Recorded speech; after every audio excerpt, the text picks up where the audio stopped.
Thank you guys for having me today. I'll be filling in for Caroline today, obviously.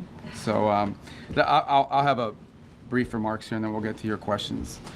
Um, as you know, over the weekend, the president announced this Project Freedom, and the goal of it is to, frankly, if you want to talk about it, it's to rescue like almost 23,000 civilians from 87 different countries that are trapped inside of the Gulf and left for dead in the Persian Gulf by this Iranian regime.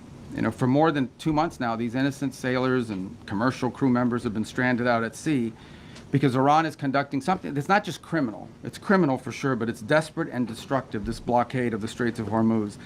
Nations from around the world, the overwhelming majority of whom are not even engaged in any military hostilities, are now at risk not just of losing their cargo, but the lives of their own citizens because of this blockade.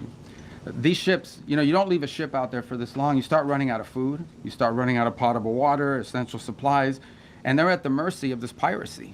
And what it is, it's piracy.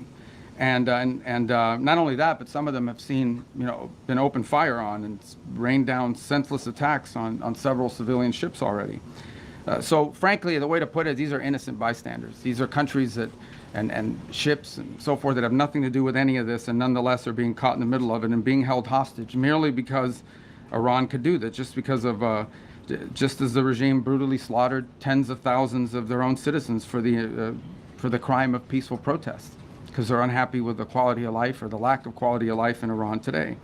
And so they're sitting ducks. They're isolated, they're starving, they're vulnerable, and at least 10 sailors have already died as a result of the civilian sailors. So already many nations privately and some publicly have asked the United States to help free their ships and to restore freedom of navigation in the Straits of Hormuz and this critical artery of global trade.